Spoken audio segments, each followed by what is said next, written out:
Hello ma'am, आज के Jansatta newspaper में कोई ऐसा एडिटोरियल है जो एग्जामिनेशन पॉइंट ऑफ व्यू से इम्पोर्टेंट हो? हाँ, एक आर्टिकल आया डिजिटल संचार में सेहत के जोखिम को लेकर। इसे बहुत ही शॉर्ट में समझ लेते हैं।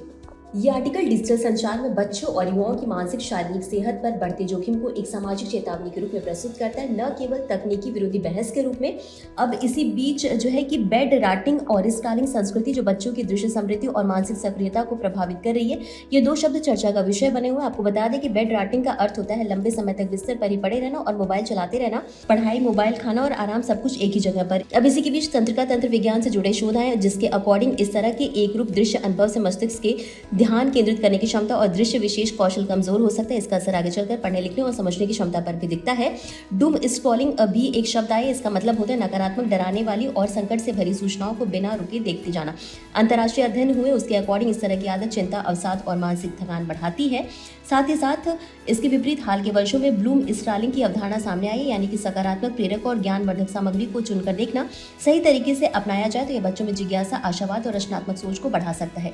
और जितने भी सोशल मीडिया पर एल्गोरिदम आते हैं उसका उद्देश्य मानसिक विकास नहीं होता बल्कि स्क्रीन समय बढ़ाना होता है। बेड राटिंग और स्क्रॉलिंग संस्कृति का समग्र प्रभाव बच्चों की ध्यान क्षमता पर साफ दिखाई देता है।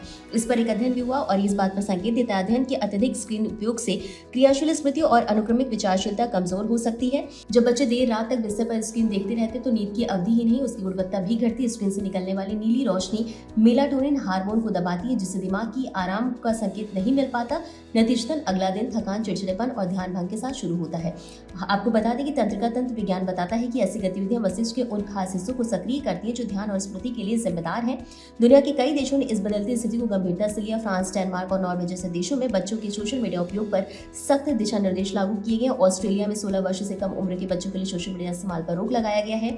यूरोप के कई स्कूलों में डिजिटल वेल बीइंग यानी डिजिटल तकनीक के संतुलित उपयोग को पाठ्यक्रम का हिस्सा बनाए ताकि बच्चे तकनीक का उपयोग करना सीखे, उसके गुलाम न बने। भारत में तस्वीर थोड़ी अलग है, थोड़ी जटिल है।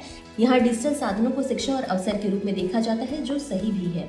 यदि स्क्रीन बच्चों के जीवन का केंद्र बन जाए तो ये उनकी रचनात्मक, कल्पनाशीलता और मानसिक दृढ़ता को नुकसान पहुंचाती है।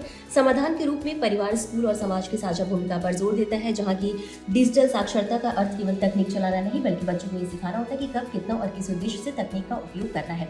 कुल मिलाकर यदि समय रहते स्क्रीन केंद्रित जीवन शैली को संतुलित नहीं किया गया तो आने वाली पीढ़ी शारीरिक रूप से तो जुड़ी होगी लेकिन मानसिक और सामाजिक रूप से अलग थलग होती जाएगी। इसी के साथ ये जो टॉपिक है ये आपके जीएस पेपर 1 समाज, युवा, सामाजिक परिवर्तन, साथ ही साथ जीएस पेपर 2 शिक्षा और स्वास्थ्य से जुड़ी नीतियां और जीएस पेपर 3 मानव संसाधन विकास से जुड़ा है। साथ ही साथ ये टॉपिक एसए से भी जुड़ा है।